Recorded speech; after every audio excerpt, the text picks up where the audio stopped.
ছাত্রদলের সাধারণ সম্পাদক টার্গেট করে ছাত্রদল কর্মীকে হত্যা করা হচ্ছে, কর্মীদেরকে হত্যা করা হচ্ছে। ফলে এর আগের একাধিক ঘটনার তিনি উদাহরণ দিয়েছেন। প্রশ্ন হলো এই টার্গেটটা কে করছে, কেন করছে, এবং আজকের বাংলাদেশে ছাত্র দলের মতো শক্তিশালী সংগঠন যারা আসলে শ্যাডো সরকারি দল অথবা আসলে বিএনপি ক্ষমতা এটা সবাই বলে, সেখানে ছাত্রদল কর্মীকে টার্গেট করে কেন হত্যা করা হবে, অথবা যে হত্যাকাণ্ডের ঘটনাটা ঘটলো নির্মম আসলে শ্যাডো সরকারি দল অথবা আসলে বিএনপি ক্ষমতা এটা সবাই বলে, সেখানে ছাত্রদল কর্মীকে টার্গেট করে কেন হত্যা করা হবে, অথবা যে হত্যাকাণ্ডের ঘটনাটা ঘটলো নির্মম হত্যাকাণ্ড, সেটাকে আসলে ছাত্রদল বলে নাকি একজন সাধারণ শিক্ষার্থী অথবা একজন মানুষ হিসেবে হত্যাকাণ্ডটা হলো? আচ্ছা, আমাদের ছাত্রদলের সাধারণ সম্পাদক যে কথাটা বলেছেন সেটার সাথে আমি একেবারে একমত থাকি। প্রথমত ব্যাপারটা হচ্ছে, আপনি দেখেন এর আগেও আমাদের পারভেজ হত্যাকাণ্ড হয়েছে, প্রাইভেট বিশ্ববিদ্যালয়ের আমাদের কর্মী পারভেজ হত্যা করা হয়েছে, এবং ওই হত্যাকাণ্ডের সাথে কিন্তু একটা সংগঠনের কিছু শিক্ষার্থীদের নাম চলে আসছে, ছাত্রনেতাদের নাম চলে আসছে। দ্বিতীয় তাদেরকে অ্যারেস্ট করা হচ্ছে।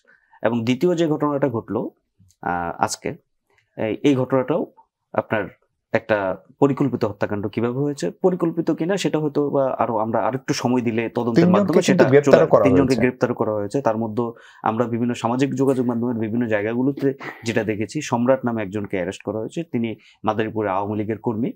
আরেকজন হচ্ছেন জাতীয়তাবাদী শ্রমিক দলেরও একজন নেতা আছেন, শ্রমিক লীগ, হ্যাঁ আচ্ছা দল না। আরেকজন হচ্ছে তামিম সরকার, সম্ভবত ওনার নাম।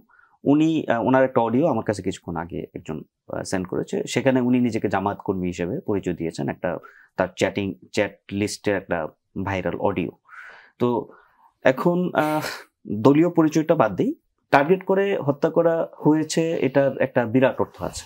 বিরাট অর্থটা কেমন, যে আপনি জানেন নিশ্চয়ই, একক সংগঠন হিসেবে জুলাই অভ্যুত্থানে ছাত্রদলের সবচেয়ে বেশি নেতাকর্মী শহীদ হয়েছেন, 155 জন। আমাদের এখন পর্যন্ত যে হিসাব আছে সেই হিসাব অনুযায়ী শহীদ হয়েছেন। চট্টগ্রামের ওয়াসিম আকরাম এই চট্টগ্রামের প্রথম শহীদ এবং এই জুলাই অভ্যুত্থানের দ্বিতীয় শহীদ। আমাদের ছাত্রদলের শীর্ষ পর্যায়ে কিছু নেতাও, যেমন মাগুরা জেলা ছাত্রদলের সিনিয়র যুগ্ম সাধারণ সম্পাদক উনি মেহেদী হাসান রাব্বি, এরকম কিছু ভাইটাল পোস্টেড ছাত্র নেতাও আমাদের শহীদ হয়েছেন। এবং এই পুরো অভ্যুত্থানে ছাত্রদলের শীর্ষ নেতৃত্ব থেকে শুরু করে একেবারে ওয়ার্ড পর্যায়ের একজন তৃণমূলের কর্মী পর্যন্ত সবাই সক্রিয় ভূমিকা পালন করেছেন নানাভাবেই।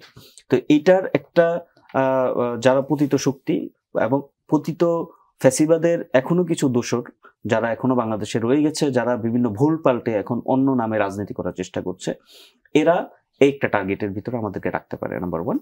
আর নাম্বার 2 হচ্ছে, আপনি যেটা বলেছেন সেই কথাটাকে যদি আমি তর্কের খাতিরে ধরে নেই, যে বাংলাদেশে এখন এই মুহূর্তে বিএনপিকে এবং ছাত্রদলকে আগামী দিনের পটেনশিয়াল প্রধান হিসেবে চিন্তা করা হচ্ছে, তাহলে সেক্ষেত্রে একটা অংশের এই চাহিদাটা নিশ্চয়ই থাকতে পারে যে এদেরকে কিভাবে ডিফেম করা যায়, কিভাবে ডিহিউম্যানাইজ করা যায়, কিভাবে বিপদে ফেলা যায়। এটা ক্ষেত্রে করতে গিয়ে আমরা দেখেছি নানাভাবে সামাজিক যোগাযোগ মাধ্যম থেকে শুরু করে সাইবার বুলির শিকার হচ্ছে আমরা প্রতিনিয়ত। একই সাথে ছাত্রদলের নেতাকর্মীদেরকে হত্যা করাকে এক ধরনের আপনার এটাকে কি বলে, এটাকে জায়েজ করার যে একটা প্রক্রিয়া, সেই প্রক্রিয়াটাকে কিন্তু হাজির করা হচ্ছে বারবার। এই হাজির করার প্রথম প্রক্রিয়াটাই হচ্ছে লীগ এবং দলকে ভাই ভাই বা এপিট ওপিট বলে, মুদ্রার এপিট ওপিট বলে যে একটা ন্যারেটিভ বিল্ডিং করা এবং এটাকে সামনে নিয়ে আসা, এটা হচ্ছে সেটারই মানে প্রধান এবং প্রথমতম হচ্ছে এটা প্রক্রিয়া। সেই প্রক্রিয়ার অংশ হিসেবে ছাত্রদলকে ডিফেম করে ডিহিউম্যানাইজ করে এই ধরনের ঘটনাগুলো ঘটানো হচ্ছে বলে আমরা মনে করে থাকি।